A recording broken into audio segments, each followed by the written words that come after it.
Bienvenue dans le Pot de Yaourt, le premier podcast qui s'intéresse à toutes celles et ceux qui font le Havre, à toutes celles et ceux qui sont le Havre.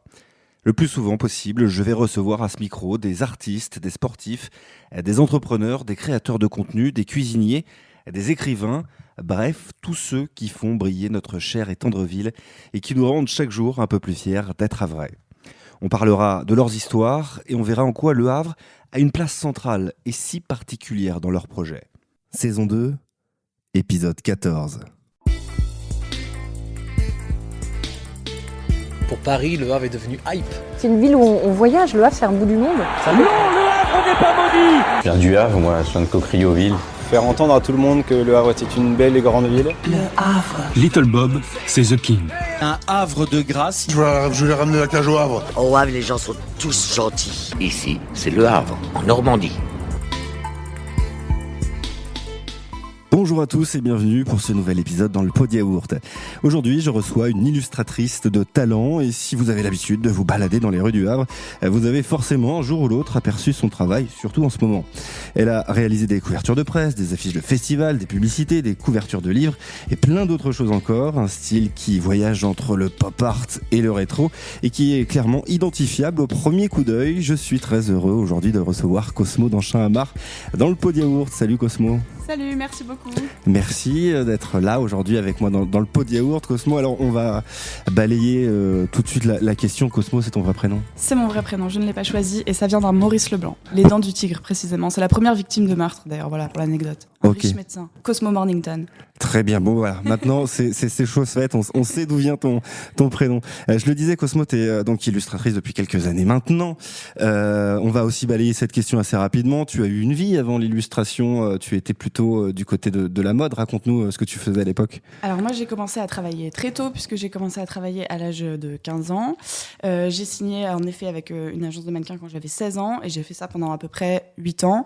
En revanche, ça m'a plu assez peu longtemps finalement. J'ai trouvé de la satisfaction pendant 2 ou 3 ans environ. Donc j'ai commencé à faire pas mal d'autres jobs en parallèle.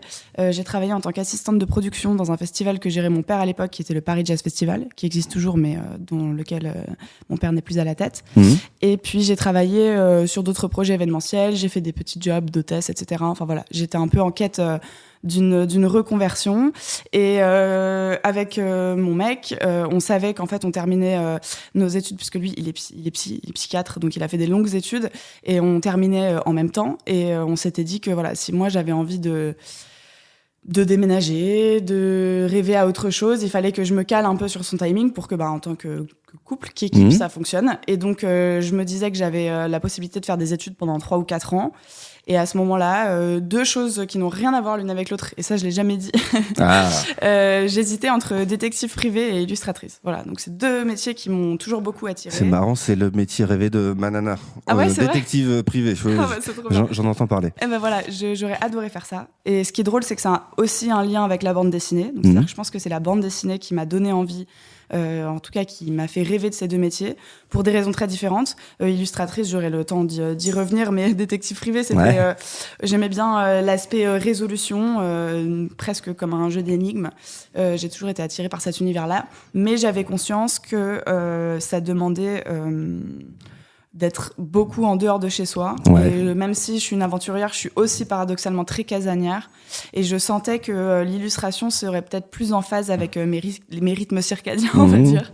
Et donc, j'ai fait le choix de faire une licence en design graphique à l'ECV à Paris, qui est une école privée. Parce que pour information, si vous voulez faire une formation en art et que vous voulez une école publique, c'est possible qu'à la sortie du bac. Et donc, les gens qui font des reconversions, qui sont plus âgés et qui souhaitent faire ce genre de parcours ne peuvent s'orienter que vers des écoles privées. Donc voilà, j'ai fait ce choix-là à Paris. J'ai fait donc la licence en spé illustration. Et puis après, je me suis jetée dans le bain direct. Et qu'est-ce qui a été justement le déclic sur la fin de ton aventure dans la mode? Pourquoi tu t'es dit, tiens, il faut que je passe à autre chose, là, j'en peux plus? Je crois que c'est lié à 2 choses. La première, c'est qui je suis. Dans la mode, pour moi, c'était assez frustrant d'être au milieu d'une émulation créative sans que moi je sois à l'origine d'une création, puisque objectivement, je n'étais qu'un cintre. Ça se tient. Donc ça, c'est un premier argument qui est vraiment important pour moi. Et le deuxième, il n'a rien à voir avec moi, puisqu'il est totalement contextuel. Quand moi, j'ai commencé à faire ça, donc j'ai travaillé dans la mode de 2011-2012 jusqu'à 2020 à peu près. La façon dont l'industrie fonctionnait était très cadrée. Enfin, voilà, moi, j'avais des agents, j'avais des castings, je me déplaçais à un endroit donné, à un moment donné qu'on m'a indiqué. C'était en fait très simple et ça demandait assez peu d'engagement et d'investissement mental de ma part. Et puis sont arrivés les réseaux sociaux, mine de rien, puisqu'on a l'impression qu'ils ont toujours été là, mais en fait, il y a 10 ans, ils n'étaient pas là, pas de la même façon, et notamment de Instagram. Et petit à petit, ce qui aujourd'hui est devenu l'influence, à l'époque, c'était aussi pas mal de gens qui avaient envie de se mettre en avant, mais qui ne se sentaient pas représentés par l'industrie de la mode, et qui donc ont pris des parts de marché par eux-mêmes, ce qui est une très bonne chose, à beaucoup de niveaux. Mais bien sûr, moi, ça a porté préjudice à ma carrière, puisque, en fait, quand on est mannequin, il y a une très petite partie des filles ou des mecs d'ailleurs, qui sont top modèles, qui gagnent très bien leur vie, qui font beaucoup de métiers avec de jobs avec de la reconnaissance, etc. Et pour le reste, c'est un peu plus galère. 85% d'entre nous, on gagne correctement notre vie, mais par contre, on a, je sais pas, peut-être entre 5 et 20% de jobs cool, reluisants, magazines, défilés, etc. Et le reste, c'est du showroom, mannequin cabine, plus des jobs de l'ombre, en fait, en réalité. Et tous ces métiers-là, et ces petites particularités-là, elles sont devenues obsolètes, puisque les marques ont senti qu'il y avait une énorme part de marché et de leur cible qui avaient besoin de s'identifier à des gens qui leur ressemblaient plus, ce qui n'était pas les critères des agences de mannequins, en fait. Donc j'ai senti que il y avait une balance qui se faisait, et à ce moment-là, je voyais qui autour de moi... t'intéressait moins. Non, parce que je voyais autour de moi que mes amis et collègues, pour la plupart, soit changeaient de métier, soit devenaient influenceurs, et du coup reprenaient le contrôle en fait sur la façon dont ils géraient leur image. Et ils n'avaient plus d'agents, etc. Enfin, de mes amis mannequins qui sont restés mannequins, il y a que ceux qui marchaient très très très bien. Et à l'époque, toi, tu fais cette formation dans l'illustration.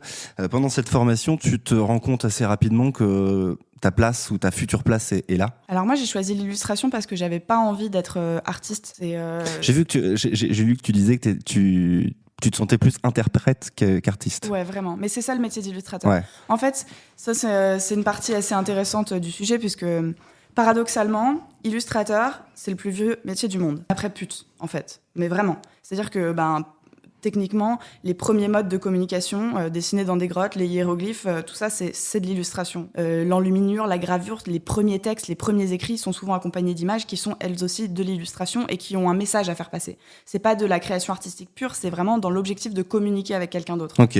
Et c'est un très très vieux métier qui a toujours existé, et pourtant, c'est un métier qui est assez peu défini dans l'esprit global des gens, en fait. Limite, c'est plus défini pour les enfants, parce qu'ils sont souvent ciblés par l'illustration, donc ironiquement, souvent les enfants comprennent mieux mon travail que les adultes, notamment les gens qui sont dans des disciplines pas du tout créatives. Pour eux, c'est assez abstrait. Et en fait, j'explique toujours que la différence entre un illustrateur et un artiste, elle est simple, c'est que moi, le message que j'ai à faire passer, ça n'est pas le mien. Mais là où la frontière se floue, c'est que évidemment, une grande majeure partie des illustrateurs ont de la création personnelle. Et aussi, oui, toi, t'en as plein sur et ton aussi, Insta. paradoxalement, certains artistes deviennent malgré eux illustrateurs. J'ai une copine, par exemple, Agathe Singer, vous pouvez regarder sur Instagram, qui est une excellente illustratrice, qui fait de la peinture, de la gouache, qui est très très talentueuse.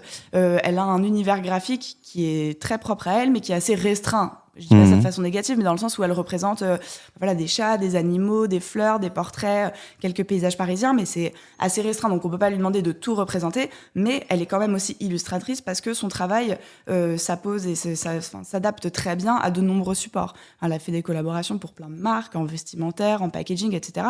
Et c'est très beau parce que ça marche très bien. Mais un illustrateur à 100%, c'est pas la même chose. Moi, des fois, j'ai des commandes qui sont littéralement très éloignées de ton univers, goût, de mon univers, ou évidemment. de qui je suis, et c'est aussi ça que j'adore. Et c'est à moi, à travers mon prisme graphique, évidemment, mais de faire passer le message de quelqu'un d'autre. Du plus profond de ta mémoire, tu as toujours aimé faire ça, illustrer, dessiner? Alors j'ai toujours dessiné, et en fait, Ça, je m'en suis rendu compte assez récemment. J'ai toujours mis du texte sur mes dessins. Déjà, je mettais, ça comme beaucoup d'enfants, mon nom en très gros, mais je mettais aussi pour maman, papa, que sais-je, la personne à qui le dessin était dédié. Ou alors des trucs super obvious, genre j'ai retrouvé l'autre jour un portrait de Léonard de Vinci, et au-dessus, il y a écrit Léonard de Vinci. Enfin, en fait, du coup, j'y ai réfléchi, je me suis dit... Il n'y a pas beaucoup comme d'enfants si qui dessinent Léonard de Vinci, je pense. Hein. Ça, je sais pas, mais en tout cas, je me suis rendu compte qu'il y avait aussi ce rapport à l'image et au texte, comme si l'un ne pouvait vivre sans l'autre. Et ça, c'est peut-être la bande dessinée aussi. Ouais. Mais pour moi, c'était spontané, ouais. J'ai toujours dessiné et c'est un truc que j'ai toujours su, c'est que c'est une des rares activités dans lesquelles le temps ne passe pas, ou passe très vite et que je peux refaire pendant des heures et des heures sans jamais m'en lasser. Aujourd'hui, ça fait combien de temps que tu fais ce métier ? 5 ans à peu près. 5 ans. Comment tu démarres ? Voilà, comment tu as tes premiers contrats, comment tu as tes premiers clients, comment voilà, la bascule se fait réellement dans la professionnalisation du métier. Ça, c'est un peu la difficulté. Et c'est la raison pour laquelle il y a des illustrateurs, des dessinateurs qui ont énormément de talent, qui ont du mal à en tirer des revenus. C'est qu'il faut avoir, je pense, de l'ambition et aussi du culot. Parce qu'on est beaucoup d'appelés, peu d'élus. Moi, c'est simple, j'ai commencé à développer mon style graphique quand j'étais étudiante. Sur les 3 années où j'étais à Paris, et notamment la dernière, je revenais de cours vers, 18-19 heures. Après, je mangeais avec mon mec, et ensuite, de 21 à 2 heures du mat, je bossais. Et à l'époque, on vivait dans un 33 mètres carrés, donc je fermais la lunette des toilettes, et je m'asseyais dessus pour fumer à la fenêtre sans embêter mon mec quand il dormait. Best place ever, donc, les toilettes en pour fait, bosser. j'ai passé des nuits et des nuits entières à dessiner pour développer un style graphique, pour m'améliorer en dessin. Donc déjà, ça demande quand même d'être vraiment passionné pour que cette discipline et cette rigueur ne soient pas source de souffrance ou de frustration. Ça, c'est une première chose. Et puis ensuite, j'ai vite compris que le seul moyen de se lancer dans le bain de façon réaliste et pragmatique, c'était de donner aux clients que j'avais envie d'avoir, que je ciblais, la possibilité de se projeter avec mon travail en leur mâchant un peu le boulot. Ouais. Donc notamment, moi, mes tout premiers jobs, je les ai faits dans l'univers de la musique. Alors paradoxalement, pas du tout grâce à mon père qui est producteur de musique, puisque lui est contre le népotisme et donc par principe, il me file pas de job. D'accord. Voilà, mais ce que je trouve très bien aussi. Il a fallu quand même aller le chercher. Ok, très bien. Mais en revanche, j'ai commencé à faire des affiches pour des morceaux ou des albums que j'aimais bien. Ouais. En accord avec mes goûts, et des groupes que je savais avoir des grosses pages Instagram, et donc je les postais sur mon Insta en espérant qu'ils le repostent. Et en fait, c'est un petit peu comme ça que j'ai commencé à développer mon audience. Le premier tu faisais groupe des alertes, quoi. Voilà. Regardez un peu, regardez. C'est ça. Le premier groupe à m'avoir reposté, c'était les Black Keys. Ok, c'est pas n'importe quel groupe en plus. C'était super cool et c'était trop mignon. Ils ont juste remis mon affiche sur leur Insta avec écrit fan artwork. En plus, c'était assez clair qu'ils n'avaient pas fait de commande, etc. Mais ça a commencé à me ramener du monde. À partir de là, j'ai eu des premiers groupes de musique tous mes premiers clients, du coup, c'était dans le milieu de la musique, ouais. Voilà, je faisais pas mal de pochettes d'albums pour Spotify ou pour des podcasts, etc.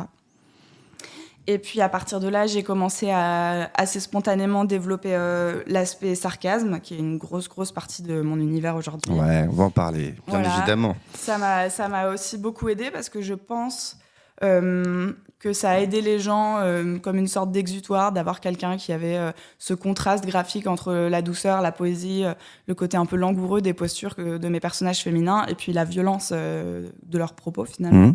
Ça, je pense que ça a participé aussi à me détacher de la masse des illustrateurs. Après, honnêtement, c'est aussi beaucoup de relationnel, de démarchage, le fait d'écrire à des marques, de pas avoir peur qu'on nous dise non, en fait. De se prendre des portes, ouais. Ça, c'est un vrai truc. Parce qu'en donc, t'as fait un vrai job de commercial, quoi, un peu au début. C'est ça. Et je trouve que c'est un peu l'aspect qui manque aux formations créatives. Quand je parle avec des étudiants dans des disciplines créatives, c'est toujours ce que je leur dis. Et je sais que c'est valable aussi, par exemple, pour les architectes, etc. En fait, le cœur, le tronc commun de formation, il est très enrichissant sur le plan graphique, mais il apporte aucun outil, en fait, pour se démerder dans le monde professionnel. Comment aller chercher des contrats, effectivement. Surtout pour une génération qui est hyper digitalisée, et qui donc va avoir tendance à envoyer des emails pour des offres d'emploi, etc., plutôt que se déplacer, montrer qu'on est motivé, etc. Et moi, je sais que j'enfonce les portes. Donc là-dessus, pour moi, c'était clair, en fait. L'objectif que je m'étais fixé, c'était que j'en tire des revenus. J'avais pas envie de manger des pâtes pendant 10 ans. J'avais pas envie de vivre sur l'argent de mon mec parce qu'il y a ça aussi. Moi, j'ai gagné ma vie très tôt. J'ai habité seule très tôt. Et quand j'ai repris mes études en illustration, du coup, c'est mon mec qui assurait le loyer, mon père qui me filait de la thune pour faire des courses. Et après, je continuais à faire quelques castings, des petites apparitions dans des petits films ou des trucs comme ça. Mais ça me donnait pas suffisamment d'argent pour vivre à Paris. Et je savais qu'il fallait que ce soit rapide. Donc moi, je m'étais donné cette deadline de 2 ans. Je me suis dit, si au bout de 2 ans, je ne vois pas que mes revenus augmentent considérablement, je change de voie et je ferai autre chose. Quel était le premier contrat, voilà, qui t'a rassuré et qui t'a fait dire, voilà, bon, c'est parti là maintenant. Les magasins Barney's à New York. Ah oui, ouais, pas mal. Qu'est-ce que tu avais fait à l'époque? Mon premier gros client. Justement, quand j'ai commencé à faire faire des illustrations... Je crois que je l'ai vu, une affiche bleue, non? Ouais, il y en a plusieurs, il y en a 3. Ça me dit quelque chose. Mais en gros, quand j'ai commencé à faire ça, j'ai eu cette notion de sarcasme et ils m'ont écrit sur Insta parce qu'en fait, les magasins Barney's fermaient à New York il y a donc 3 ou 4 ans maintenant. Ouais. Et ils m'ont dit, bon bah voilà, le truc c'est qu'en attendant que on se repositionne en termes de marketing, notre page Instagram est toujours active et on aimerait l'animer avec du contenu qui soit à propos des magasins, mais vu que c'est un au revoir, qui soit un peu décalé et sarcastique. Et peu après, j'ai mes agents qui m'ont démarché parce que, entre autres, ils avaient vu ça. Donc en fait, à partir de là, c'est allé assez vite. Parce que c'est ces magasins-là, new-yorkais, qui t'ont directement contacté via Insta? Ouais. Ah, mais Instagram a changé ma vie. Pas mal, ouais. Et c'était une revanche pour moi, parce qu'en tant que mannequin, ça marchait pas hyper bien sur Insta. Très bien. J'avais tout le temps des gens qui m'écrivaient pour me dire « Ouais, tes seins sont pas assez gros. » C'est que des trucs hyper sexistes, hyper violents et tout. Et Instagram, du coup, pour moi, sur ma première carrière, c'était vraiment...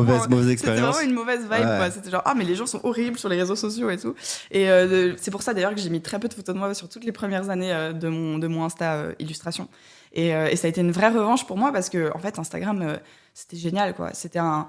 Enfin, quand je repense à des illustrateurs, il y a même pas un siècle, comme Savignac à Trouville-Deauville, qui était là à payer son moule frite au vapeur en donnant des dessins, à se tuer, à aller dans tous les coins de la région pour montrer son travail aux gens.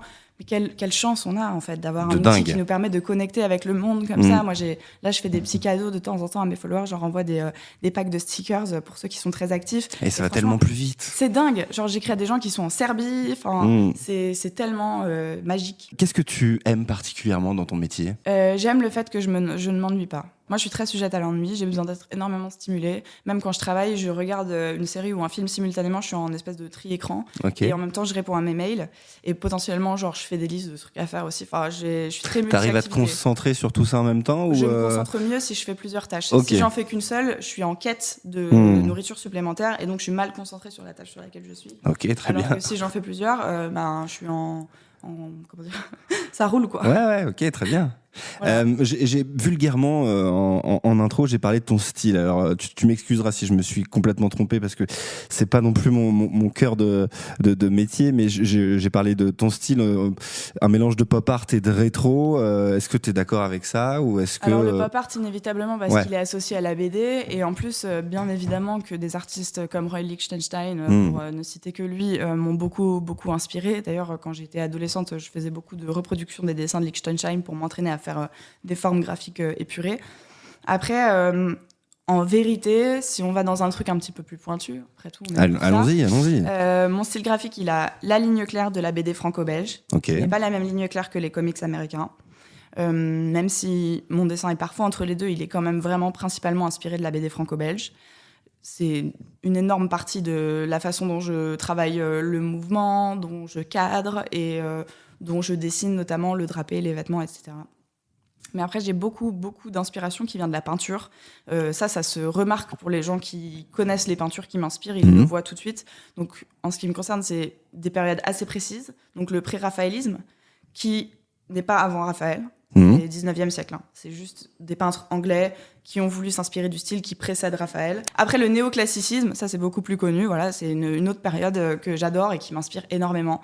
Et la peinture, pour le coup, c'est vraiment ce qui m'a appris à gérer la posture de mes personnages. Okay. Notamment cette notion de pose lascive, tout ce qui contraste en fait avec les mots que j'utilise, ça vient de la peinture. Et parce que ça dégage une grande douceur. J'aime aussi le fait que c'est des périodes où les femmes qui sont représentées étaient assez bien en chair.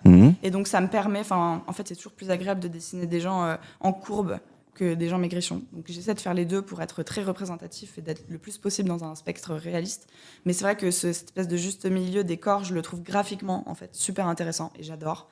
Et après, les influences sont infinies. Le traitement des couleurs, c'est clairement ma mère. L'aspect rétro, tu l'as dit, et c'est très juste parce que je joue énormément avec l'anachronisme.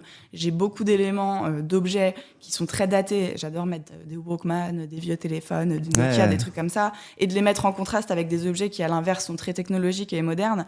Ça vient aussi de ma famille. Voilà, du côté de ma mère, c'est vraiment une famille d'antiquaires. Du côté de mon père, c'est des gens qui ont eu aussi un vrai attachement à l'objet, etc.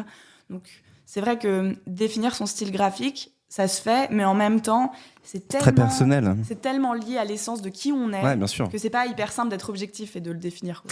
Est-ce que justement ce style, tu l'as recherché ? Parce que je le disais aussi, t'as un style hyper identifiable aujourd'hui. Dès qu'on arrive sur ton feed, même dès qu'on voit des affiches dans la rue, on sent tout de suite que c'est toi. Est-ce que ce style, tu l'as recherché ? Ça a été un travail de long terme, ou alors ça s'est imposé à toi assez rapidement ? Je dirais que ça aurait pu s'imposer à moi très rapidement, mais que je crois que j'ai pris un détour dans le sens où, honnêtement, pour n'importe quel artiste visuel, que ce soit un photographe, un graveur, un sculpteur, un dessinateur, c'est ça le plus dur. Le plus dur, c'est de trouver son propre style, dans lequel on est spontané et à l'aise, mais surtout qui est objectivement différenciable de tous les autres. Et on est beaucoup sur Terre. Donc plus on est, et moins c'est facile à faire. Et encore plus aujourd'hui avec les réseaux sociaux qui, bien sûr, comme je l'ai dit, offrent énormément d'avantages, mais quelque part, on est jeté au milieu d'un bain de plein de gens créatifs partout dans le monde qui ont du talent. Donc le but, c'était aussi de trouver ton truc à toi. Voilà. Mais en fait, si j'avais été peut-être plus mature graphiquement, je serais tout de suite allée vers la ligne claire parce que déjà, ça va bien avec ma personnalité. Mais ça, c'est la théorisation de la ligne claire. C'est encore autre chose, je pourrais en parler après. Mais aussi parce que c'est ce que j'ai toujours fait. Et en fait, à la fin de mes études, sur la fin de la 2e année, à l'époque, il y avait tout ce style graphique sans contour, en aplat de couleurs, qui était très à la mode. Il y a une illustratrice très connue et très douée d'ailleurs, qui s'appelle Malika Favre, qui est vraiment genre dans, je pense, top 10 des nanas les plus connues, qui a énormément travaillé et qui est super, super forte. Et c'est un peu elle qui a inventé cette espèce de style graphique en aplat. Et du coup, c'était tellement à la mode que, bêtement, en fait, pendant mes études, je me suis dit, bah, tiens, si ça, c'est à la mode, je vais pouvoir faire de l'argent avec, me projeter professionnellement, ça devrait marcher. J'ai fait un livre, d'ailleurs, dans ce style graphique, qui est vendu au Havre, un livre pour enfants que j'adore, par ailleurs, qui est très joli, que j'aime toujours. Mais en fait, j'ai fait fausse route parce que j'ai cherché à faire comme quelqu'un d'autre. Et d'ailleurs, ironiquement, il y a beaucoup, beaucoup d'illustrateurs maintenant qui font son style à elle, ce qui est horrible. Parce que du coup, ça la rend moins unique, même si c'est elle qui le maîtrise beaucoup mieux que les autres et de loin. Et en fait, je me suis fourvoyée à ce moment-là. Et ça a duré à peu près 6-8 mois. Mais ça t'a servi quand même. Oui, ça m'a servi. Voilà. Mais c'est intéressant de parler de ça pour les gens qui font ce type d'études. Parce que vraiment, en fait, il faut pas se fuir. Parce que du coup, spontanément, j'ai fait ça. Mais j'avais du mal à créer sans une piste d'inspiration hyper claire. Enfin, j'avais presque le syndrome de la page blanche. Et je pourrais pas vraiment te dire, en toute franchise, je ne peux même pas te dater à quel moment la bascule s'est opérée. Je sais que c'est dans ma 3e année. Il y a eu un moment, un sujet en cours, un truc, peut-être en lien avec l'estampes japonaises aussi, qui elles aussi utilisent le contour que j'adore. Parce qu'on en voit quelques-unes derrière toi. Il y en a aussi chez moi pas mal. Je mets pas de travail à moi chez moi, c'est un peu bizarre, donc voilà. Il y en a que dans mon bureau. Sinon c'est un peu mégalo, non, je sais pas. Et comme tu veux, c'est chez toi. J'ai beaucoup d'artistes avec de la ligne claire, mais qui ne sont pas moi. Et je sais pas. Il y a un moment où je pense que j'ai eu envie de créer et que spontanément je suis revenue à ce qui était simple pour moi. Et ce qui était simple pour moi, c'était le contour. Alors aujourd'hui, je le disais, tu as ce style hyper identifiable. D'un côté, c'est hyper intéressant parce qu'on te reconnaît tout de suite et on sait que c'est toi. Est-ce que d'un autre côté, on peut pas se sentir aussi un peu prisonnier de ce style et de justement pas pouvoir faire autre chose ? C'est une très bonne question. Et c'est là, je pense, toute la difficulté des métiers comme le mien, puisque il est impératif d'avoir un style graphique définissable et reconnaissable, puisque le client il est en attente d'une image précise. Quand on fait appel à toi, on veut le style Cosmo, quoi. Voilà. Donc si on s'en éloigne, finalement, on s'éloigne de ce que l'autre attend.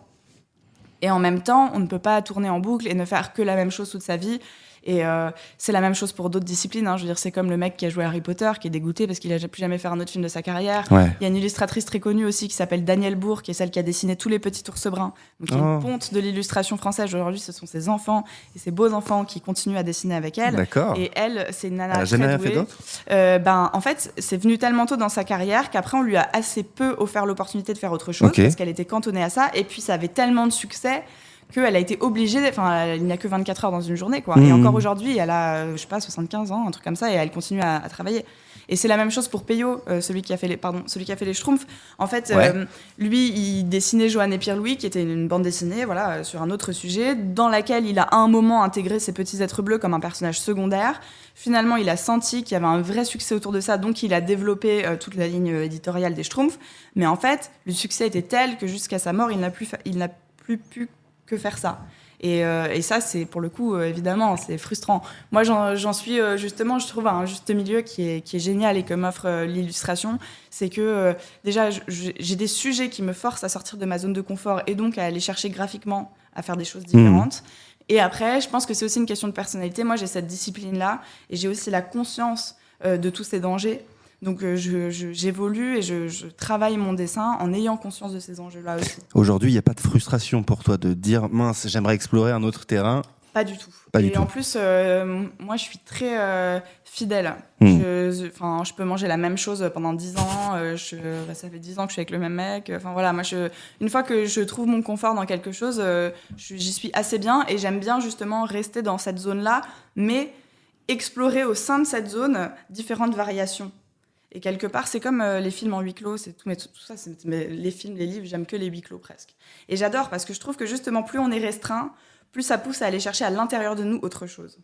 Et ça, c'est la meilleure source du monde. On parlait de ton style, on va parler aussi des thèmes que tu abordes. Tu as commencé à en parler avant, il y a forcément les femmes, les paysages et le sarcasme qui va bien avec. Tu l'as commencé à le dire tout à l'heure, mais tout ça, finalement, c'est un peu toi. Ouais, alors moi, je me dessine jamais moi. Et il y a aussi, en toute franchise, il y a plein d'illustrations, pas une grande majeure partie, mais quand même pas mal, où les nanas disent des trucs que moi, je dirais pas, ou que moi, je pense pas forcément. Mais que je trouve juste ou pertinent par rapport à des choses que j'observe dans le monde. C'est un canal qui te permet de le dire, non ? Non, pas toujours. Pas toujours, ok. Des fois, complètement. Ok. Mais des fois, c'est moi. Ouais. Et des fois, c'est pas du tout moi. Mais j'essaie, justement, c'est ça que j'aime dans l'illustration, c'est ce que je disais au début, même quand je fais de la création libre, j'ai pas nécessairement l'impression de parler pour moi, en fait. J'ai aussi envie de parler pour d'autres gens. Et des fois, il y a des gens qui s'identifient dans mes illustrations, alors que moi, c'est des trucs que je pense pas nécessairement. Alors, c'est jamais dans le total désaccord avec mes valeurs, évidemment. Mais, des fois, il y a des trucs, je sais pas, sur l'alimentation, sur l'estime de soi. Enfin, je veux dire, il y a pas mal de mes nanas qui sont mégalos, moi, je suis pas comme ça. Enfin, c'est aussi une exagération, en fait. Okay. Moi, j'aime cette exagération-là, c'est celle qu'on peut retrouver en littérature, au théâtre, au cinéma, et je trouve que c'est ce qui rend l'image puissante. Parce que quelque part, l'illustration, moi, j'ai une image pour tout dire, j'ai une image pour dégager une émotion, et sur Instagram, combien de temps on passe sur une image ? 2 secondes. Donc, quelque part, j'aime cette exagération aussi parce qu'elle a plus d'impact. Et les femmes, les paysages, sans forcément parler du sarcasme pour l'instant, mais les femmes et le paysage, c'est hyper présent partout dans tes illustrations. Ça, c'est des thèmes aussi qui te touchent forcément. Alors la femme, honnêtement, ça a été carrément malgré moi. Je m'impose de dessiner autre chose parce que spontanément, je pourrais faire que ça, justement. Okay. C'est ce que je disais avant. Moi, la façon dont je dessine, c'est aussi en connaissance de cause. Je dessine comme une professionnelle. Et dans ma création libre, je suis tout le temps en quête de chercher à faire quelque chose de différent, de nouveau, etc. Donc là-dessus, je reste pas trop dans ma zone de confort. Mais c'est vrai que spontanément, en fait, j'adore dessiner des femmes. Je trouve que même quand je fais des cours de nu en dessin, j'ai toujours préféré dessiner les femmes. Voilà, je trouve que graphiquement, le corps, il est plus fluide, les postures sont pas les mêmes, etc. Il y a plus de mouvement, c'est pas tout à fait pareil. J'aime aussi le fait que c'est des petits univers que je contrôle. Enfin, moi, je suis quelqu'un qui est vachement dans le contrôle. J'ai un peu du mal avec le lâcher-prise. Et ça, c'est ce que j'aime aussi dans l'illustration, c'est que je choisis comment la personne s'habille. J'aime aussi le fait que tout est possible. Enfin, je suis pas photographe, si je veux une licorne, je fais une licorne. J'aime aussi. Il n'y a pas de limite. Ouais, cet infini des possibilités, je l'adore.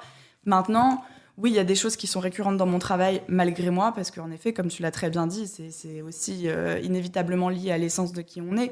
Mais j'ai pas l'impression de faire tant de paysages que ça. Enfin, en fait, justement, je m'impose de faire des paysages parce que spontanément, j'ai tendance à faire que des intérieurs. Ouais. Or, j'adore aussi dessiner des paysages, mais c'est vrai que en fait, je me l'impose. C'est pas spontanément ce que je ferais nécessairement. Pareil, je m'impose de faire des scènes où il y a soit des mecs, soit des animaux, mais pas de femmes. Mais voilà, après, c'est vrai qu'on revient toujours à qui on est. Je le disais en intro aussi, tu bosses aujourd'hui pour plein de supports différents, hein, des magazines, des marques, tu fais des pubs, des couvertures donc de magazines, de livres. Être un peu touche à tout comme ça, est-ce que c'était quelque chose que tu voulais ? Ouais, à la base, et est-ce que c'est quelque chose qui te plaît aujourd'hui ? Après, dire c'est quelque chose que je voulais, je crois que c'est un peu exagéré dans le sens où, honnêtement, je savais que ça marcherait pour moi parce que je savais que c'était possible, mais je crois que j'ai pas non plus anticipé la taille du spectre de mes clients. Honnêtement, ça c'est pas un truc que j'ai vu venir. Donc j'avais de l'ambition, mais j'avais pas autant d'ambition que ça, en fait, spontanément. C'est plus maintenant que du coup je me dis mais alors attends, si je peux faire ça aussi, et que ça fait un peu effet boule de neige. Mais au point de départ, je voulais faire beaucoup de musique, voilà. Mais après, quand j'ai fait de la musique, j'ai remarqué que c'était hyper intéressant de travailler avec les musiciens, mais que du coup c'est quand même vachement dans ma zone de confort, et donc j'étais aussi en quête d'avoir d'autres clients. Et puis surtout après, quand j'ai signé avec mes agents, donc Costume 3 pièces, qui sont objectivement là depuis bien avant moi, qui ont des monstres de l'illustration. Moi, quand ils voulaient me signer, j'étais là, mais vous êtes sûr, c'est moi que vous voulez? En plus, j'avais genre, je sais pas, 23 ans, 24 ans. J'étais vraiment la bébé de l'équipe, quoi. Et ça, c'est sûr, ça a changé ma vie. Hein. Enfin, franchement, je les remercierai jamais assez. Donc oui, c'est grâce à mon travail. Ils m'ont retrouvée sur Instagram. J'avais déjà pas mal d'abonnés. J'avais déjà une grosse productivité, parce qu'il y a ça aussi. Je fais partie des illustrateurs qui sont très, très productifs, qui dessinent tout le temps. Ouais, il y a une période même, tu t'es imposé 1 an, une illustration par jour, hein, pendant plus d'1 an. J'ai un peu la même dyscalculie, donc je suis très mauvaise en chiffres, mais j'ai tenu 1 an et genre 15 jours, donc ça doit faire 380 jours. C'est pas mal. Ouais, c'est pas mal, mais en fait, j'ai pas trouvé ça si difficile que ça. En toute franchise, on a tous des processus de dessin super différents, et quand j'en parle avec les non mais potes, attends, 1 an, c'est lourd de mais en fait, dire moi, je vais une faire ça. illustration, je peux faire en 1h30, 2 heures. Ouais, alors mais que quand j'ai même. des copains, ils vont faire une illu en 4-5 heures. En fait, on n'a pas du tout tous le même investissement en termes de temps. Il y en a qui vont prendre beaucoup de temps, être très minutieux. Moi, je suis un peu une bourrine, je vais vite. Enfin, du coup, c'est dans mon process créatif, c'était pas tant difficile que ça. Mais tu as voulu te l'imposer. Ouais, mais après, je me suis imposée aussi sur la période Covid. Ça a été un énorme facteur pour moi, le Covid. C'est marrant, hein. C'est qui tout double cette période de la pandémie. Ça c'est fou, hein. Mais c'est pas la première fois qu'on me dit ça. Ça a ruiné des carrières. Ouais. Genre des mecs qui venaient d'ouvrir un resto, une galerie, qui ont tout investi, qui ont tout perdu. On va pas se mentir. Et ça en a changé d'autres. Moi, j'ai des potes, je sais pas, réalisateurs, machin, qui ont commencé à du coup pouvoir vachement bosser en montage, etc., qui ont développer leur réseau à mort pendant le Covid.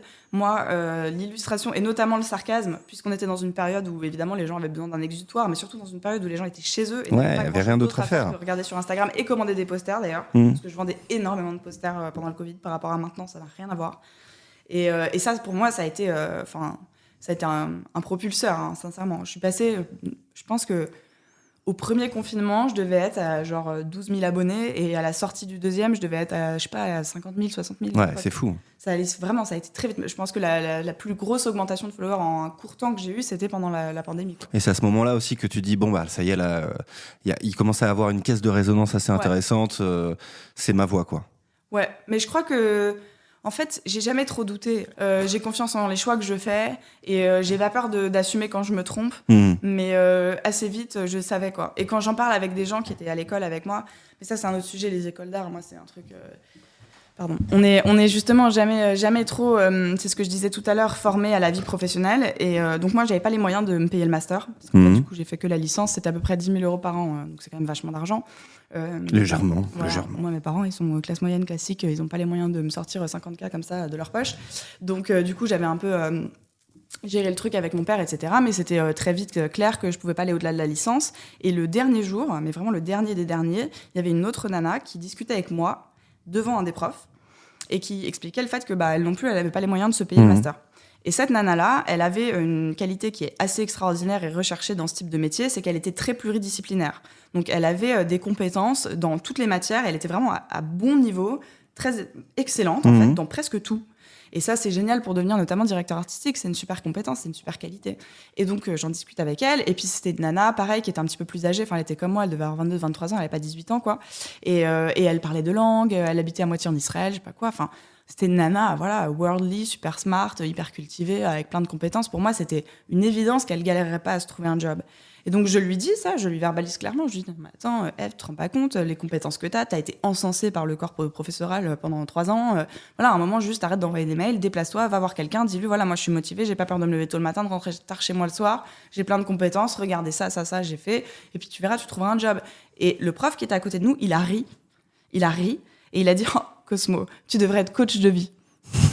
Et ça m'a foutu les boules à un point. Je me suis dit, ah, mais rien que pour ça, il s'est foutu de toi, t'es un peu naïf, quoi. Ah, mais vraiment. Ouais. Et du coup, et puis surtout, c'est pas préparer les gens. C'est en fait, ils arrêtent pas de nous dire que c'est dur de vivre dans ces métiers-là, mais en même temps, personne nous dit comment passer les obstacles qu'on rencontre. C'est-à-dire, bah oui, il faut cravacher. Ok, c'est comme. C'est ce que tu disais un petit peu au début. Effectivement, créativement, c'est intéressant. L'école est intéressante, mais après, savoir se vendre soi-même, c'est aussi autre chose. Oui, et ça, après, malheureusement, ça a souvent un bagage familial, social. Enfin voilà, on va pas se mentir. Moi, j'ai mes parents qui m'ont donné confiance en moi, qui m'ont donné accès à la culture, machin. Donc c'est sûr, c'est un luxe. Mais en même temps, si on avait des corps enseignants qui justement expliquaient ça aux jeunes dès le départ en leur disant, bah voilà, il y a rien sans rien, mais en fait c'est possible. Moi là-dessus, je suis plus comme les Américains en fait. Vraiment, tout est possible quoi. Et j'ai vraiment cette pensée-là. Et d'ailleurs, cette nana-là, de ce que j'ai compris, elle a un job et ça se passe très bien. Mais du coup, ce jour-là, je suis un peu repartie avec en vrai le seum contre le corps professoral, à part un ou deux que j'adorais. Enfin, notamment un gars que j'adore qui est illustrateur, Sébastien Touache, qui est un excellent illustrateur et qui était un prof et que j'aimais énormément, qui m'a beaucoup apporté. Une prof de dessin qui m'a aussi apporté énormément d'outils que j'utilise encore aujourd'hui dans mes compositions graphiques. Mais à ce moment-là, j'avais tellement le seum, je me suis dit, ok, rien que pour ça, moi je fonctionne vachement à la haine en fait. Et rien à la revanche. Mais vraiment, je suis très revancharde. Et je me suis dit, rien que pour ça, je vais péter les scores sur Instagram. Et dès que j'atteins, je m'étais donné 30 000 abonnés comme objectif, je vais follow tous mes profs sur Insta. Évidemment. Et je l'ai fait. Mais c'est grâce justement à cette période où tu postais de ouf. À la fin du Covid, je suis allée suivre tous mes profs, je suis allée les trouver tous un par un. J'étais là, voilà, maintenant je gagne mieux ma vie que vous. Donc écoutez-moi en fait, j'avais raison, cette meuf-là, elle peut cartonner et c'est pas à vous de lui dire La belle revanche. Voilà. Je le disais, tu bosses sur pas mal de supports différents. Pub, voilà, t'as fait des affiches de festivals, de la musique, des couvertures de livres. Est-ce qu'il y a des supports, il y a des projets qui ne t'intéressent pas ? C'est une super bonne question.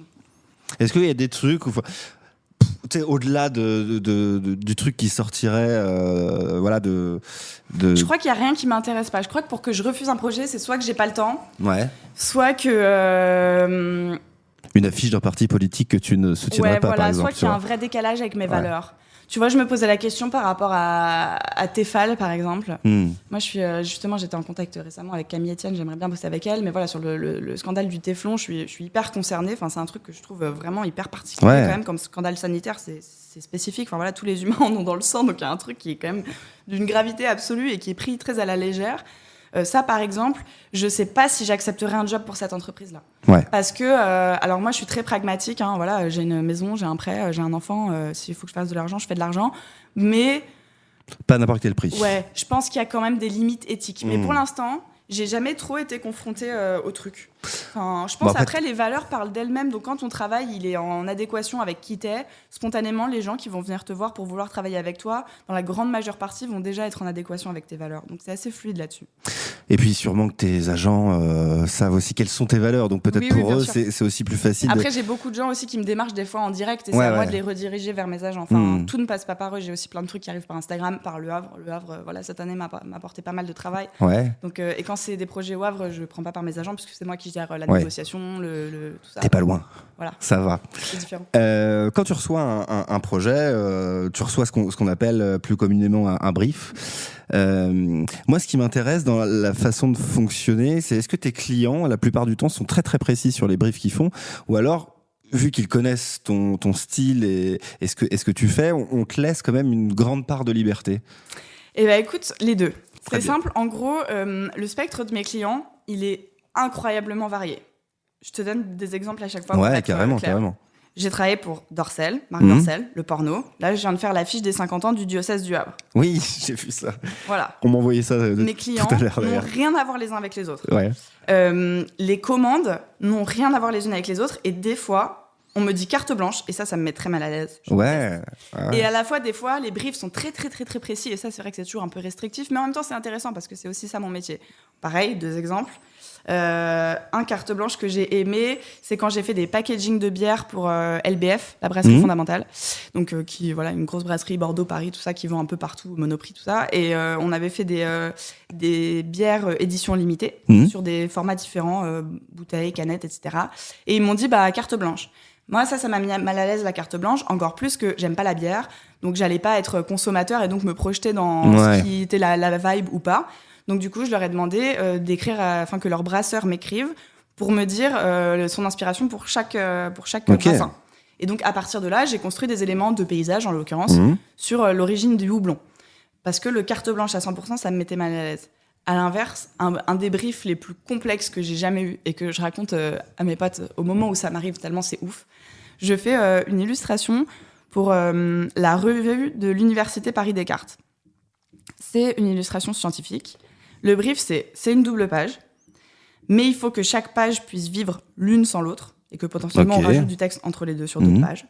Mais il faut quand même que ce soit harmonieux, que ce soit un paysage en horizontal complet. Il faut qu'à gauche, on aborde le sujet de l'autisme et de l'endométriose. Et sur la page de droite, qu'on aborde les sujets de l'épigénétique, de la physique nucléaire et de la fusion des plasmas. Et c'est très simple tout ça à rassembler ensemble. Qui a dessine l'épigénétique. Ouais, c'est clair. Du coup, c'est tu sais ce que j'ai fait ? J'ai fait des rouages dans le sol, tu sais, comme des très bien, rouages très mécaniques, bien. avec des fils ADN qui sortent des rouages. Non, mais je veux dire, c'est un truc super conceptuel. Et bien ça, sûr. ça me met hyper mal à l'aise parce qu'en plus, je suis une brêle scientifique absolue. Typiquement, j'aurais adoré faire, je sais pas, police scientifique et tout, mais ça, je savais d'office que c'était mort, quoi. C'était même pas accessible pour moi. J'en connais, je peux te les présenter si tu veux. Ouais, avec plaisir, parce que c'est un métier passionnant. Mais alors moi, science, le corps humain, c'est un truc, même quand j'ai accouché, j'étais à la fête, je ne veux pas voir. Enfin, vraiment, c'est pas du tout qui je suis vraiment pas du tout médecin, quoi. Donc c'était... Mais ça, j'adore en même temps. C'était hyper dur, hein. J'ai galéré, je l'ai pas sorti en one shot, en mode coup de génie, pas du tout, hein. J'ai galéré. Après, quand j'ai enfin trouvé mon concept, que ça marchait bien, il me dit, bah alors c'est super, mais par contre, la fusion nucléaire, ça ressemble pas à ça. Enfin, en plus, il fallait me reprendre sur la représentation graphique des éléments qui était pas simple. Alors à la limite, l'autisme, c'était facile, j'ai fait une sorte de gros globe en verre avec un cerveau dedans, bon, voilà. Mais pareil, l'endométriose, c'est compliqué. J'ai pas dessiné des ovaires. Enfin, c'est toujours, Effectivement, comment on dessine ça ? Comment tu l'as fait, toi ? L'endométriose, je crois que j'avais fait du coup une sorte de petit panneau avec le ruban, parce qu'il y a un ruban avec une couleur dédiée pour l'endométriose. Okay. Et après, j'avais fait des livres, et il y avait des textes en lien avec ça sur la tranche des livres, genre des gros livres sur lesquels les gens marchaient. Enfin, en fait, c'était une sorte de paysage, quoi. Donc, si on revient là-dessus, ça te plaît aussi, toi, d'être très cadré ? Ben, j'aime bien le juste milieu après. Ouais. Mais justement, c'est ça qui est intéressant aussi, c'est qu'aucun de mes jobs ne se ressemble, que ce soit dans la précision du brief, dans l'univers du brief. Là, récemment, j'ai fait un truc qui m'a un peu sorti de ma zone de confort. J'ai fait des illustrations pour la revue Dada, qui est une excellente revue jeunesse, qui est vendue dans les librairies, dans les musées, etc., qui est vraiment un truc super quali, super cool, qui existe depuis longtemps. Et leur numéro était dédié à James Cameron. Et fallait que je fasse les illustrations de double page d'ouverture des sujets. Et ça, par exemple, moi, j'aime pas James Cameron. Alors, je suis désolée pour les cinéphiles qui m'écoutent. Titanic, je vais dire que des choses qui vont vous Avatar, faire mal au cœur. Mais j'aime pas Harry Potter, j'aime pas Le Seigneur des Anneaux, j'aime pas Star Wars, j'aime pas James Cameron. Enfin, voilà. Tout ça, je m'excuse. T'es en train de blesser mon petit cœur, là, tu vois. Je suis désolée. Genre, je respecte le fait que vous aimiez ça et je respecte le fait que ce sont des super créatifs. Et j'ai beaucoup d'admiration pour leur carrière. Et la science-fiction, peut-être plus largement, c'est pas ton truc. Si je m'ancre pas dans une réalité tangible, j'ai un petit peu de mal. Et après, en plus, en l'occurrence, j'ai appris plein de choses super sur James Cameron. Le gars a l'air brillant, il a inventé des modes de caméra sous-marine et tout. Enfin, en vrai, c'était passionnant. J'ai adoré lire le numéro, justement. Mais pour moi, graphiquement, c'était un exercice de ouf. Parce que, en plus, les briefs étaient assez précis. Il y en avait un, il fallait que je fasse Terminator recouvert dans la végétation. Genre ça, j'ai adoré comme abandonné. Vu, celle-là aussi. Mais c'est génial pour moi graphiquement, mais en même temps c'est hyper dur. Et du coup, les images que j'ai sorties, elles sont bien, mais pour moi, ce sera jamais mes préférées parce que forcément, ça te parle pas personnellement. C'est pas moi, quoi. Mais ça, c'est aussi l'exercice que j'aime dans mon métier. C'est que je suis pas tout le temps dans ma zone de confort. Il y a une autre zone de confort que tu as et qui t'inspire. On n'en a pas du tout parlé depuis le début. C'est chez toi, c'est le Havre, c'est la Normandie. Il y a pas mal d'illustrations qui parlent du Havre, de la Normandie, les falaises d'Étretat. La Normandie, le Havre, ça t'inspire beaucoup? Alors moi, j'ai grandi à Étretat. J'ai fait une année de lycée au Havre avant d'emménager à Paris, mais très anecdotique, à François 1er. Ok, on s'est pas croisés. Très anecdotique, puisque c'était qu'un an. Je commençais déjà à travailler dans la mode à côté, donc je faisais beaucoup d'allers-retours à Paris. J'avais un historique familial, un cadre familial très complexe à ce moment-là, donc en plus j'étais à gérer des trucs, j'avais des responsabilités, on va dire, pour une nana de 16 ans, donc du coup j'étais pas hyper centrée sur les relations sociales, le lycée, etc. J'avais d'autres chats à fouetter, donc ça n'a pas été une grande expérience pour moi au niveau havrais, quoi. Enfin, à mon sens, j'ai vraiment habité au Havre que quand j'y suis revenue par choix et en tant qu'adulte. J'adore le Havre. Je trouve aussi que le Havre a énormément changé en 10 ans. J'adore aussi le fait que les Havrais aiment leur ville et que le Havre a une réputation de merde. Et alors ça, moi, j'adore. C'est la notion de paradis caché. Mais moi, plus les gens crachent sur le Havre, limite, je leur dis « Ah, mais vous avez raison, c'est nul là-bas. » Parce qu'en fait... J'ai du mal avec ça, moi. Mais non, mais je me sens, en plus, j'habite plus. Moi, je me sens premier ambassadeur de ma ville en région parisienne, tu vois. Donc, moi, j'ai vraiment du mal quand on en dit du mal, quoi. Ah, mais évidemment, parce qu'au fond, ça fait mal. Ah, évidemment, ouais. Mais puis, en plus, c'est totalement erroné, puisqu'en fait, on a la joie de vivre dans un centre-ville avec la mer. Il n'y a vraiment pas de quoi se plaindre. Tout respire. Les Havrais sont trop cool. Enfin... Moi, je suis trop bien ici. Mon mec, il est parisien. Bah, il est quand même très content d'être au Havre. Ah, c'est intéressant, ça. Il se retrouve bien ici. Ça a été un sujet, ça, entre vous, parce que faire revenir l'un ou l'autre chez... Ouais, mais alors après, mon mec, il a des attaches à Étretat. On s'est rencontrés à Étretat. Ses parents y habitent la moitié de l'année. Sa tante, enfin, plusieurs de ses tantes, oncles habitent là-bas. Il n'est pas inconnu du secteur. Le territoire normand est très familier pour lui. En revanche, pas le Havre. Pas le Havre, ouais. Et après, c'était un sujet... Oui et non. C'est encore un sujet. Des fois, il me dit, quand il pleut comme ça pendant 3 mois, est-ce qu'on va pas habiter dans les tropiques pendant 2 ans ? Enfin, voilà, je pense que c'est un sujet pour tous les couples, tous les gens. Oui. Est-ce qu'on a bien choisi notre lieu de vie, etc. Maintenant, franchement, c'est plus vraiment un sujet. Ça n'a pas été un très longtemps. C'était assez spontané parce qu'on était proches de nos familles. Il aime beaucoup la mer, pêcher, etc. Donc, on était proches de la mer. Et surtout, moi, je sentais que... En fait, au Havre, il y a plein de choses à faire encore. Souvent, moi, ce que j'ai reproché à Paris, honnêtement, quand j'ai quitté Paris, j'en étais au point de l'aversion. Maintenant, je prends du plaisir à y retourner, mais c'est très récent. Déjà parce que ça devenait invivable en tant que piéton et que moi, je faisais tout à pied. Enfin, l'année genre 2018, entre les trottinettes, les vélos, les voitures. Enfin, moi, je me suis fait péter par une bagnole. Là, ça y est, mais moi, je me suis fait péter par une bagnole à presque 50 km/h sur un passage piéton dans le 11e à côté de chez moi. Enfin, vraiment, j'en étais au point de l'aversion. Et ce qui m'énerve aussi, c'est que culturellement, Paris n'a pas du tout le dynamisme qu'il prétend avoir parce que on est la première ville visitée au monde, que Paris s'assied sur un socle culturel et patrimonial extrêmement solide, que Paris n'a pas besoin de communiquer pour avoir des touristes. Dans la réalité, Paris, c'est une ville qui est très plébiscitée, qui est très prisée, etc. Et du coup, quelque part, pour les créatifs qui ont des initiatives, et notamment les street artistes qui habitent à Paris, c'est frustrant. Vous êtes noyé un peu dans la masse, quoi. Moi, je suis pas... moi, je me sens pas hyper concernée, mais les gens que je fréquentais de milieux artistiques, et notamment du street art, étaient hyper... se sentaient un peu rejetés par Paris. Enfin, je les voyais, il y a des gars... Il y a un mec, je ne sais même plus comment il s'appelle, que j'ai rencontré à une expo à Londres, mais il est assez connu. C'est un gars qui fait que des collages en noir et blanc d'oiseaux très bien dessinés, vraiment à l'ancienne, presque en dessin anatomique. J'allais dire Banksy, mais celui-là, tu l'aurais... Pas Banksy, un t'en gars... serais souvenu, celui-là. Un anglais, bref, un mec super doué, quoi.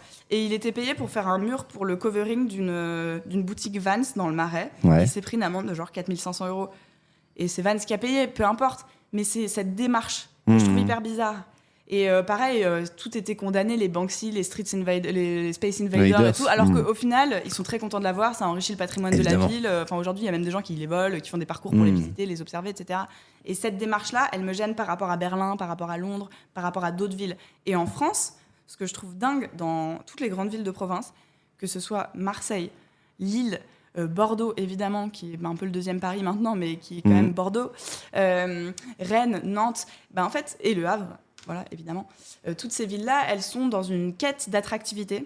Et donc, il y a une plus grande émulation créative. C'est-à-dire qu'on attend des gens qui participent à améliorer la ville, plutôt que de leur donner l'impression qu'en fait, ils sont pas attendus. Il faut se creuser la tête aussi pour rendre et ça, la chose attractive. J'aime bien ce challenge-là. Et j'adore ce qu'offre Le Havre à ce niveau-là, même en été au Havre. Enfin, voilà, c'est vraiment ça. Toi, maintenant, tu rends les bus attractifs. Voilà, parce que je le disais aussi en intro, je disais qu'on pouvait te voir en ville, surtout en ce moment, puisque tu as customisé quelques bus de la ville du Havre en forme de bateau. Ça, j'imagine que c'est un projet hyper cool. Trop cool. Ouais. Honnêtement, je suis allée le chercher encore une fois. Hein. Ouais. C'est pas eux qui sont venus me voir. Hein. Voilà. Ok. Raconte comment ça s'est passé. Ça s'est passé que quand j'ai emménagé au Havre, j'ai adoré les différentes saisons d'un été au Havre. J'admire énormément le travail de Erwin Wurm. Tout son développement autour du gros, du petit, de l'étroit. Enfin, la Fat Car, c'est un truc que j'adore. Genre, vraiment, c'est super riche. Je crois que je m'en achèterais une pour la mettre dans le jardin. Je trouve ça incroyable. Il en a fait une rose qui était exposée à Los Angeles. Je la trouve incroyable. Et je l'ai vue, celle en argenté qui était magnifique. au Havre. Elle était splendide. J'ai aussi adoré Fabio Viale, les expos à la Villa Maritime et tout ça. Enfin, en fait, il y a plein de trucs que j'ai trouvé encore plus beaux au Havre, alors que c'est des artistes dont je connaissais déjà le travail. Ouais. Et ça, j'ai aimé.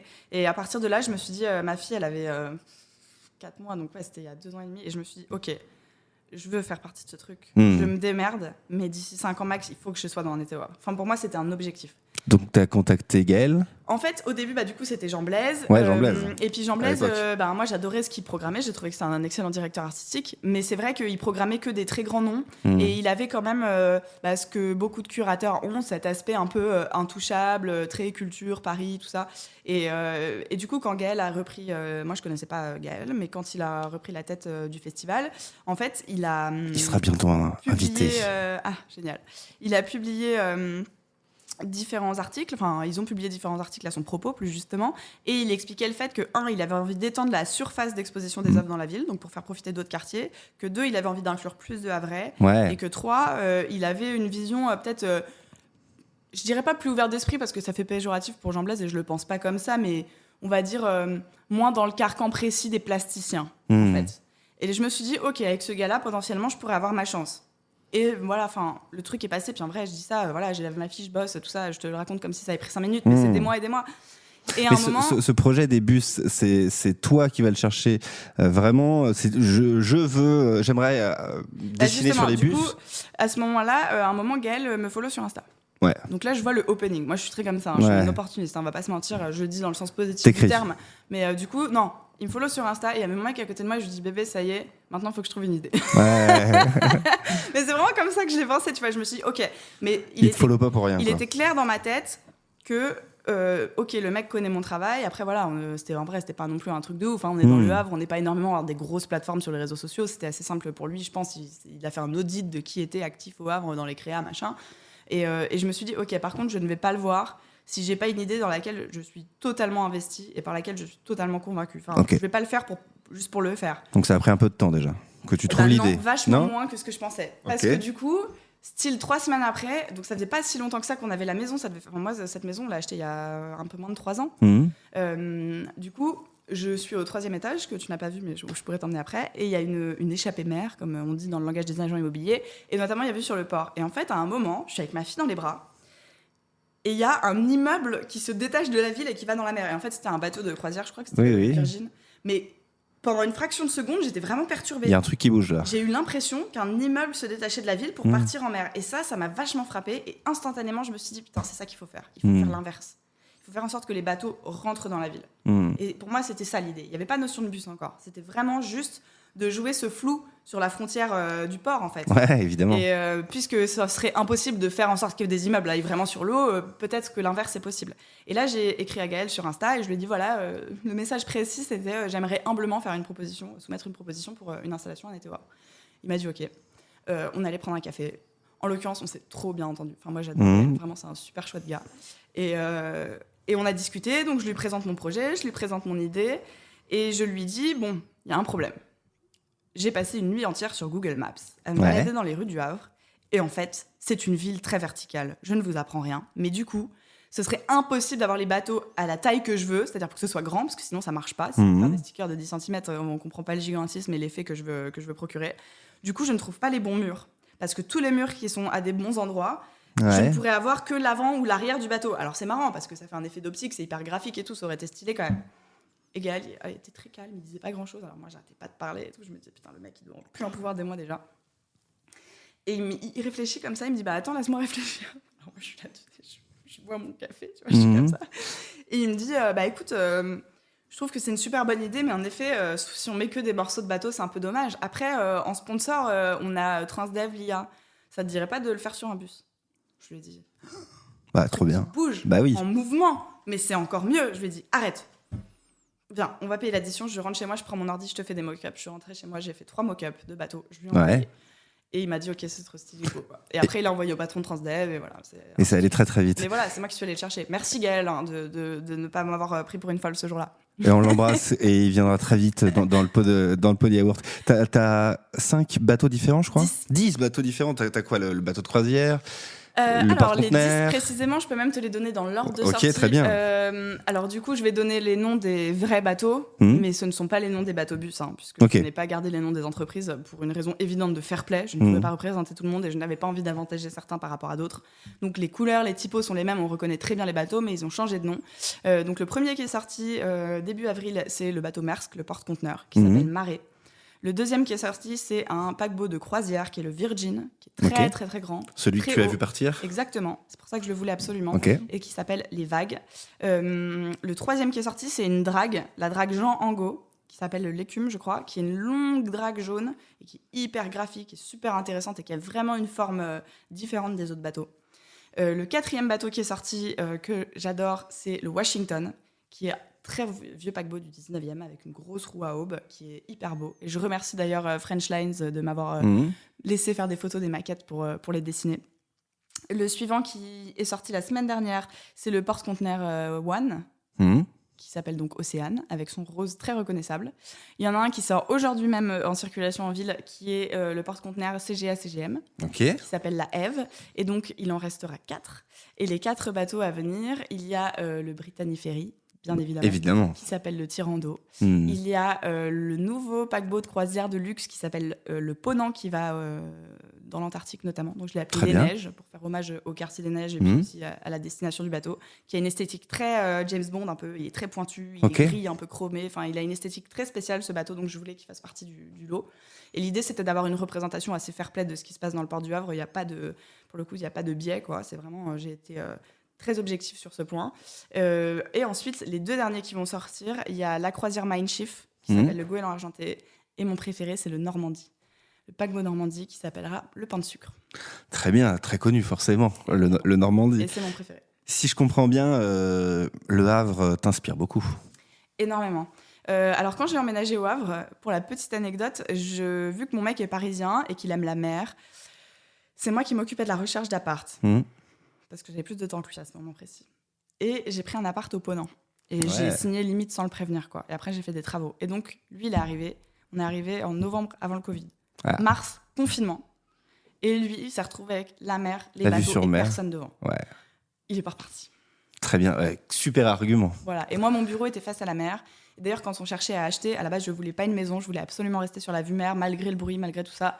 Et j'ai pris cette maison-là, finalement, parce que la baie vitrée m'offre aussi quelque chose d'impressionniste avec le végétal, etc. Donc, c'était trop. Puis j'adore ce quartier. Voilà, le coup de cœur, des fois, ça suit pas les critères, évidemment.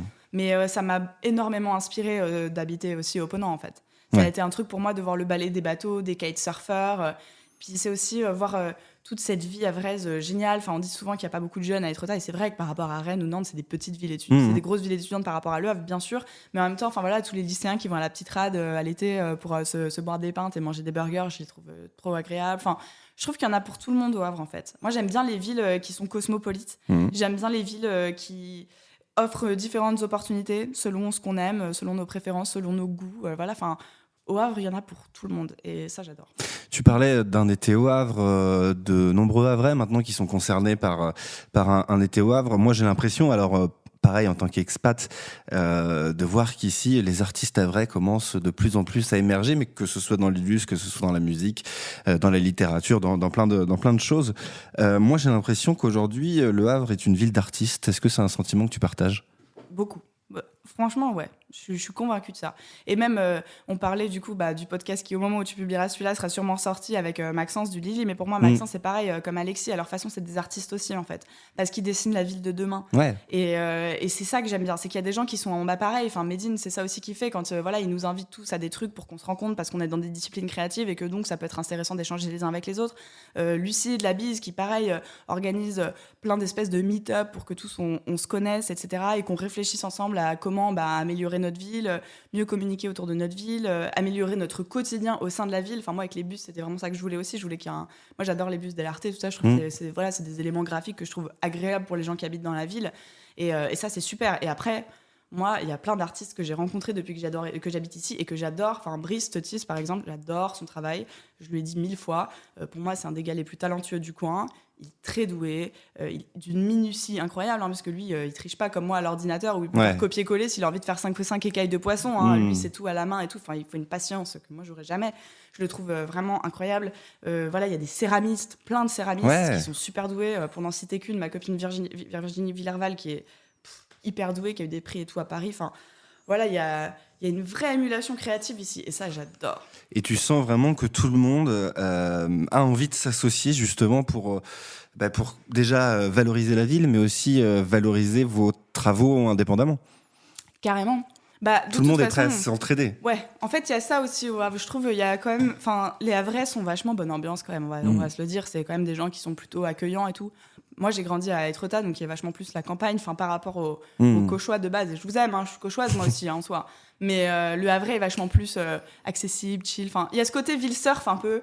C'est marrant, parce qu'on pense pas du tout ça du Havre, mais en fait, si. Il y a ce côté comme à Seignos, machin, où tout le monde est cool, en fait. Les Havrais sont comme ça.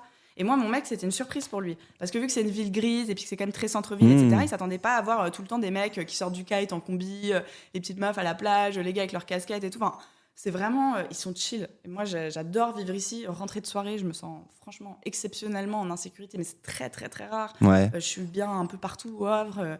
Enfin, voilà, non, on est bien ici. Quel est l'endroit ou le lieu que tu aimes particulièrement représenter, et toi, où tu te sens le mieux au Havre? C'est une bonne question. Là, en ce moment, je travaille sur une série de Dreamscapes du Havre, donc où je transforme des éléments architecturaux de la ville sur un thème qui résonne avec leur forme ou leur esthétique et qui en même temps fait un certain décalage. Ça, j'adore. Je peux t'annoncer, puisque ce sera sorti d'ici là, j'ai fait le pain de sucre là, que j'ai fait en pain de sucre. Ça, j'adore. Évidemment. Et j'adore cet objet. Enfin, si tant est qu'on puisse appeler ça un objet. Un ovni, c'est vrai. Après, les endroits où je me sens hyper bien, dans ma maison. Voilà, je vais être honnête, j'adore ma maison. Dans Saint-Vincent, ma mère, elle est rue Président Wilson, et globalement, tout le cube Saint-Vincent, je connais tout le monde. Tout le monde me connaît, tout le monde connaît ma fille. Il y a un côté village qui est exceptionnel et dans lequel je me sens hyper bien. Après, j'adore la bise. J'aime bien chez Lucie. J'aime bien aller au bout du monde aussi. Parce que le petit croque-monsieur à la truffe, c'est pas trop mal. Bon. Et en plus, tout cet espace Sainte-Adresse jusqu'à Maurice-Taconnay, franchement, c'est très, très inspirant. Hyper agréable. Je voulais revenir avec toi avant qu'on se quitte sur un autre truc que tu as fait très récemment. Une affiche pour du foot. Alors, est-ce que t'es foot? J'aime bien le foot. T'aimes bien le foot, très bien. En plus, ça se voit un peu, je pense, sur l'affiche que tu fais, parce que toi, t'as tiré Marseille, je crois. Je remercie Marius qui m'a donné Marseille. Marius t'a donné Marseille, bon, on le remercie. Et très très sympa comme affiche, la rencontre de Port, finalement. C'est ce que je voulais absolument. J'avais cette idée en tête avant même le tirage au sort, je savais que je voulais Marseille. Je me disais que tout le monde allait vouloir le PSG, donc globalement j'allais pouvoir me démerder pour avoir Marseille. En fait, Marius, il aimait bien l'OL parce qu'il avait cette idée avec le Lyon qui est vachement bien, d'ailleurs c'est très bien. C'est très bien, donc c'est cool, en fait, chacun avait un peu sa vibe, mais moi je voulais les villes portuaires. Mais je sais pas pourquoi c'était mon année bateau, T'as vu, carrément. Et en plus c'est sorti presque en même temps, et alors que ce qui est drôle, c'est que j'ai dessiné ça sur tout le mois de novembre. Le mois de novembre, je n'ai pas dormi. Ma fille, elle est très peu à la crèche.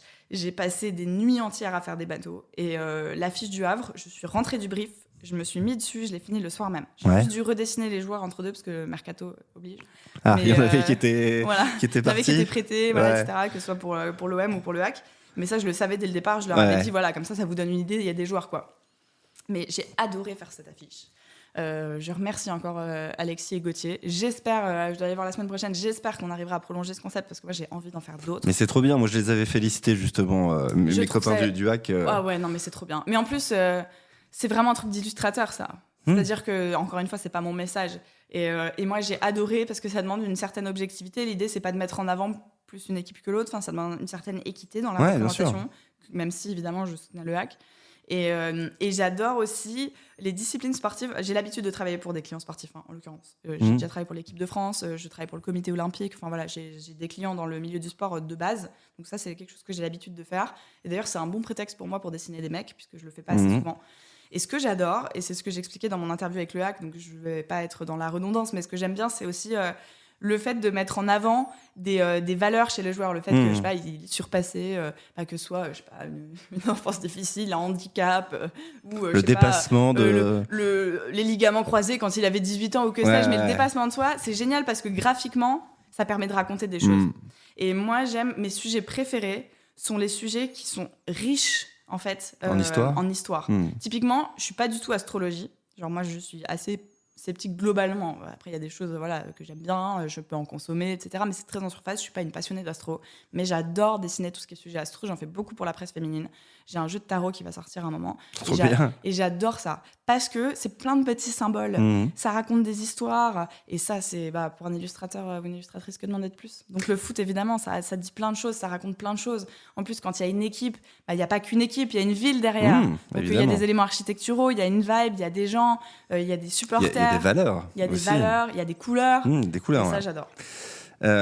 Cosmo, on arrive à la fin de cet épisode.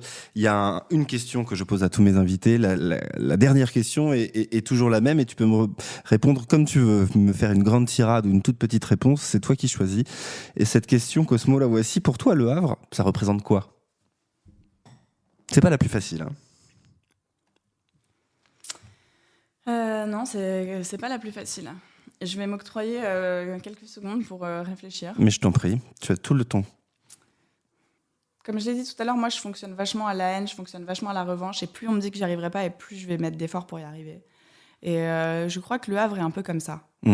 Et Le Havre a souvent une mauvaise réputation. J'entendais un connard qui disait Stalingrad-sur-Mer la dernière fois. Et en fait, je crois que Le Havre a des choses à prouver. Et les gens, comme les villes qui ont des choses à prouver, vont toujours investir infiniment plus d'efforts pour y arriver. Et je crois que ces efforts-là, qui ont été fournis par nous tous acteurs de la vie du Havre, ont payé. Puisque aujourd'hui, chaque personne que j'ai fait venir ici, notamment pour mon travail, est repartie en me disant « J'avais pas du tout cette image-là de la ville. T'es trop bien ici, c'est génial. » Et quelque part, vaut mieux pas avoir un trop gros build-up en se disant « Ouah, ça va être trop bien, etc. » Parce que du coup, vu que les gens ont une mauvaise image, quand ils arrivent, ils sont subjugués. Parce qu'ils avaient tellement peu d'attentes, et en fait, on est tellement au-dessus de ce qu'ils ont dans leur esprit, que ce contraste, il fait un effet kiss cool qui est fantastique. Et je crois que c'est ça. Le Havre a eu sa revanche. Elle est comme toi, finalement, cette ville revancharde. Voilà. Merci Cosmo d'avoir passé un petit moment avec moi dans le Pod Yaourt. C'était très très sympa d'échanger avec toi pendant à peu près 1 heure. Merci beaucoup. Vous pouvez forcément voir Cosmo tout l'été en ville. Où est-ce qu'on peut te trouver sur ton Insta ? Forcément. Sur mon Insta, et les bus, ils vont circuler 5 ans a priori. 5 ans, on a largement le temps de voir tous ces bus partout en ville. Et puis vous pouvez voir forcément tout ce que Cosmo fait. On l'a dit, des magazines, des affiches et tout, voilà, un peu partout. Merci beaucoup, Merci Cosmo. Et puis on se retrouve très bientôt pour un nouvel épisode dans le Pod Yaourt. Ciao.